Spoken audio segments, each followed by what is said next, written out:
asalaamaaleykum sama gars yi ñu ngi leen di nuyu bu baax a baax di leen dalalaat seen biir seen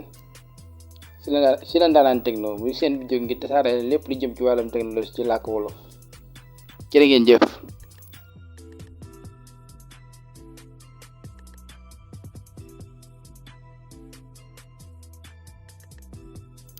tey nag vidéo bi ñu leen indil tey muy Lido King maanaam naka ngay def ba invité say xarit ngeen mën di jeu à distance nga nekk fi nga nekk ma nekk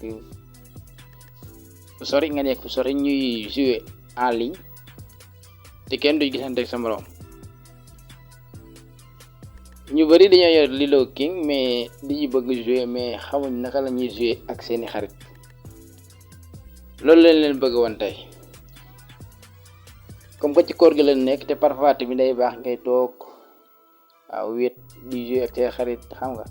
gañi statut affaire yi malak waaw ajo topp leen ñu dem. kéeku bés nga ci chaîne bi ñu ngi lay ñaan nga bës abonné bës cloche de notification bi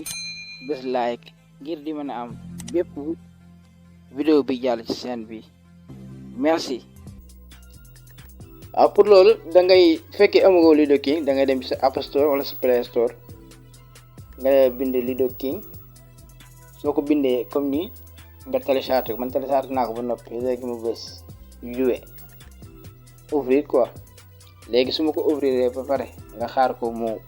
tijji application bi.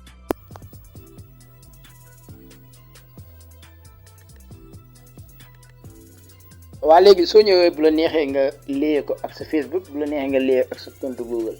mais da ngay ñëw fii bindi play as Kunz léegi nga ok foofu.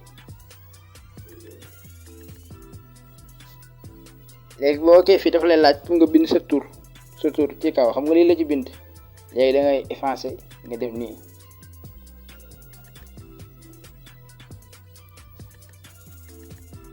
par exemple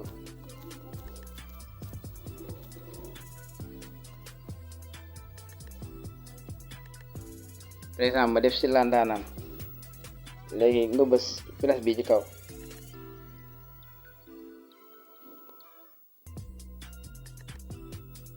léegi da ngay xool sa profil moo nekk nii boo ko bëggee changer waat tamit fii ngay ñëw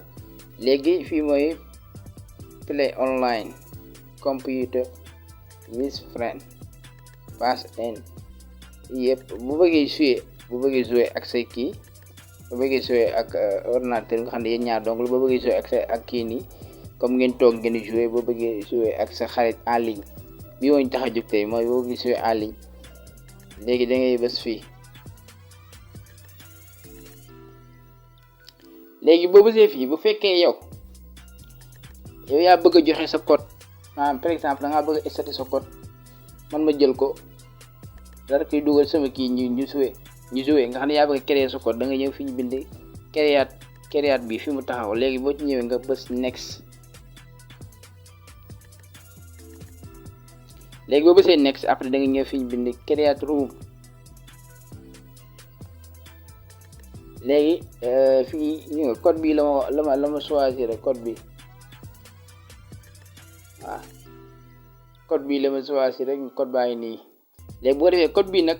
bu ma neex mën naa ko partager ci bépp réseaux sociaux bu ma neex muy TikTok WhatsApp Instagram waaw Snapchat yëpp léegi bu dee WhatsApp la bu fekkee WhatsApp la nga ko bëgg a installé wala nga bëgg ko partager sa benn xarit pour mu jël code bi da ngay bës WhatsApp rek bu la neexee nga bës partage bu la neexee nga bës WhatsApp directement day dem sa WhatsApp. waaw code bi mi ngi nii léegi nii lay mel bu fekkee tamit kenn daa envoyé benn code ci groupe wala dara nga bëgg a dugal code am code bi moo nekk nii léegi lii nag da lay wax pour nga télécharger application bu fekkee amugoo ko mais code bi mu nga jëm a copier par exemple nga ñëwoon fii ci barre bi nii nga jëm ko parceriser nga jëm ko bind fenn nga par exemple nga def nii nga def par exemple nga bind ko nii léegi boo neexee mën ngaa copier code bi da ngay bës téye rek soo bësee téye nga def ko mu sélectionné ko nga sélectionné nga def sa copie nga copier code bi léegi fii nga koy dugal. waaw léegi bu fekkee sa xarit yi ñoom jël nañ code bi dugal ko da ngay gis fii nii bu dee fekkee kenn nga dugal kenn mooy nekk fii fekkee ñaar fekkee ñett léegi fekkee nag kenn da la envoyé fekkee yow kenn da nga jël code feneen beneen da nga jël ab code comme ni la envoyé nga jël ab code fenn nga bëgg koo dugal fii ngay bind joindre gi ci ngay def léegi bu ko defee code boobu noonu par exemple bu fekkee code boobu la su ma defee nii damay coller rek damay coller def nii su fekkoon beneen code la léegi ma daal di bës fii nii joindre bi bu ko defee rek après ñu gisante bu ko defee ñu mën a jouer waaw j'espère que leer na li wax ngeen wéy di abonné aimer partage sama gars yi jaa ngeen jëf ci beneen vidéo incha allah jaajëfate